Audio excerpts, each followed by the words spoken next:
Bonsoir Antoine Léaumont, merci d'être avec nous. Vous êtes Bonsoir. député La France Insoumise de l'Essonne. Est-ce que vous avez reçu l'invitation de Sandrine Rousseau et qu'est-ce que vous répondez ce soir? C'est une invitation qui a l'air publique, donc on va la regarder avec attention. D'abord, j'aimerais dire que je suis assez choqué par ce que je vois. Je vois un bandeau en bas, là, avec écrit «Le front anti-LFI plus fort que le front républicain», ce qui est basé sur absolument rien, à part, comme le disait très bien le sondeur présent sur votre antenne, une enquête d'opinion qui prend en compte l'avis des électeurs du Rassemblement national. Autant dire que tout ça est sans valeur et je trouve ça dommage que la télévision publique fasse des bandeaux qui finalement visent à faire la campagne du Rassemblement national. Antoine Léaumont, je m'arrête un instant puisque vous citez ce chiffre. Il est apparu à l'image, mais on ne l'a pas expliqué. Alors je vais l'expliquer. Le front anti-LFI serait désormais plus fort que le front républicain. Ça se base sur ce sondage qui dit que 58% des Français, donc effectivement l'ensemble des Français, seraient prêts aujourd'hui à faire barrage à LFI contre 46% au RN. Par ailleurs, Monsieur Léaumont, il y a un point d'interrogation à la fin du liner. Sauf que, oui, c'est votre technique habituelle, effectivement, de mettre des points d'interrogation sur pour poser des questions, c'est une technique assez répandue dans la langue française. Oui, non, c'est une technique assez répandue pour éviter les procès en diffamation. Mais c'est pas grave, c'est un autre sujet. Par contre, ce que je voudrais vous dire sur le sujet, c'est qu'il y a un an, il y a quelque chose qui s'est produit. Il y a eu effectivement une élection législative anticipée, que cette élection législative anticipée a donné l'Assemblée nationale telle que nous l'avons aujourd'hui, et qu'il y a peu de chances qu'une nouvelle dissolution de l'Assemblée nationale produise une situation politique différente. Que donc, il y a un problème politique qui est posé, qui est la place du président de la République et la démission ou la destitution du président de la République. Ça, c'est un moyen de régler le problème qui est posé. Parce qu'on pourra prendre le problème par tous les bouts qu'on veut. Tant qu'il y a à l'Élysée une personne qui s'appelle Emmanuel Macron, qui a décidé à l'évidence de faire n'importe quoi avec les institutions de notre pays, eh bien, le problème restera en place. Monsieur Macron a dit que mercredi, il prendrait ses responsabilités si Monsieur Lecornu ne parvenait pas à former un nouveau gouvernement. Eh bien, je lui dis, Monsieur Macron, prenez vos responsabilités, partez et n'attendez pas mercredi, car vous pouvez les prendre dès maintenant. Ça, effectivement, on vous entend depuis des mois. Une question, si demain, Olivier Faure est nommé mais on avait raison quand même, du coup. Ça fait des mois qu'on a la bonne solution. C'est pas nouveau. On va essayer d'avancer. Si demain, Olivier Faure est nommé à Matignon, est-ce que vous censurez ? Si demain Olivier Faure est nommé à Matignon, ça ne m'a pas l'air d'être quelque chose d'entendable, puisque demain il y aura Sébastien Lecornu à Matignon. D'accord. Vous voulez pas répondre à la question ? Vous voulez pas répondre à la question ? Non, c'est pas ça. Je trouve que c'est une question inintéressante puisque ça n'existe pas. Vous voulez pas répondre à la question ? Sur le principe. Je vous réponds.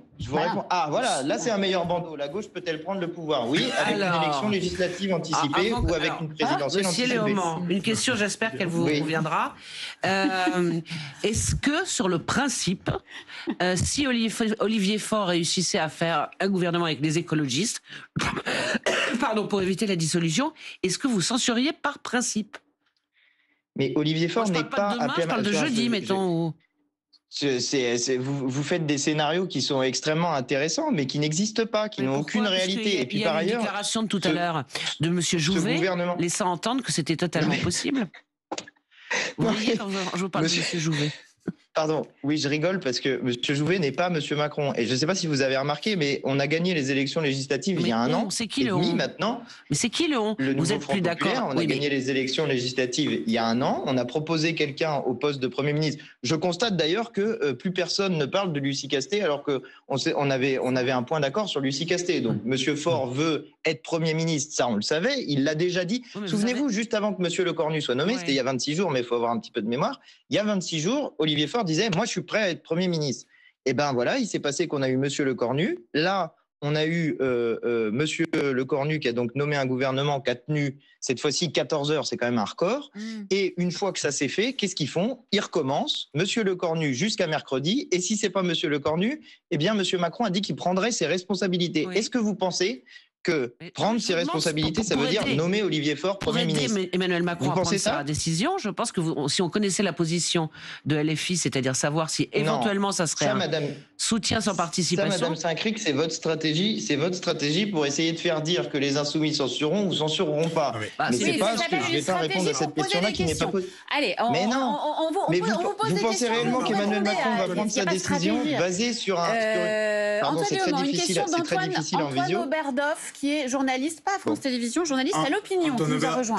Antoine Léaumont, une question simplement. Connaisseur de l'intérieur du Parti Socialiste, d'ailleurs, il a les infos. Ce qui me permet de vous demander immédiatement après, tout simplement, est-ce que ce soir, vous ne vous sentez quand même pas un peu seul? Parce que précisément, vous êtes dans le wagon de la destitution, ça vous apparaît comme étant la seule clé de débocage des institutions, et peut-être que ce raisonnement a sa rationalité, mais... Marine Tondelier vous dit, quand vous lui tendez la main pour venir au siège de la France Insoumise cet après-midi pour discuter des modalités de cette discussion, elle vous dit « Non mais attendez, c'est un peu fort, faire comme si de rien n'était et rappliquer au siège de l'AFI avec les socialistes après des mois à s'insulter, c'est un peu gros, le temps du pardon n'est pas venu. » Qu'est-ce que vous répondez à ça? Alors, je vous réponds que la dernière fois qu'il y avait une manifestation, par exemple, c'était la semaine dernière, et bien dans cette manifestation-là, j'ai eu l'impression que ceux qui se sentaient un peu seuls, c'est ceux qui recevaient des colivets dans la manifestation.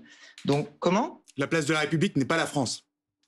Non, mais les manifestations, en général, c'est les gens de gauche qui sont dedans. Ça, on en conviendra peut-être. Et donc, j'ai plutôt l'impression que les gens de gauche ont envie d'une rupture avec à la fois le macronisme, mais aussi avec le hollandisme. Donc, moi, vous me posez une question à régler, qui est une question qui est dans les mains du Parti socialiste. Est-ce que le Parti socialiste a décidé de rompre définitivement avec le hollandisme ou pas? Mais la question, il faut la poser à eux. Mais nous, on a tendu la main une nouvelle fois. Je sais que vous êtes très préoccupé par les socialistes, et moi-même, je m'intéresse beaucoup à leurs affaires. Non, c'est pas ça. Mais là, le fait de la journée, c'est Marine Tondelier, les écologistes.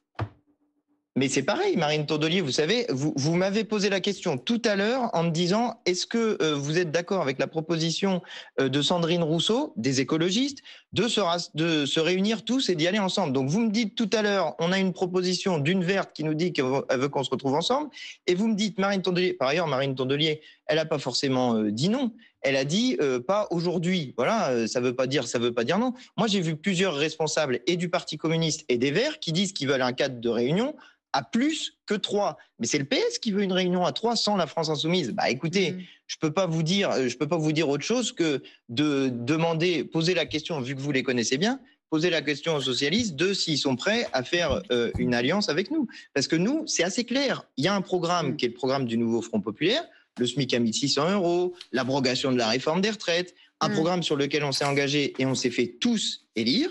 Et aujourd'hui, moi, ce que je propose, qu'on va faire, de toute façon, quoi qu'il arrive, nous, c'est continuer à porter le programme du nouveau Front populaire. Et j'espère qu'on le fasse en étant nombreux pour le faire. Parce que plus on est nombreux pour le faire, plus on est efficace dans les échéances électorales, comme on l'a démontré dans les échéances précédentes. Voilà, je pense qu'il y a une solution de sortie par le haut, mais par ailleurs, on réglera le problème que quand on aura fait la 6e République. Ça, pour le coup, maintenant, je pense que tout le monde est convaincu. Merci Antoine Léaumont, député La France Insoumise de l'Essonne, d'avoir répondu à certaines de nos questions.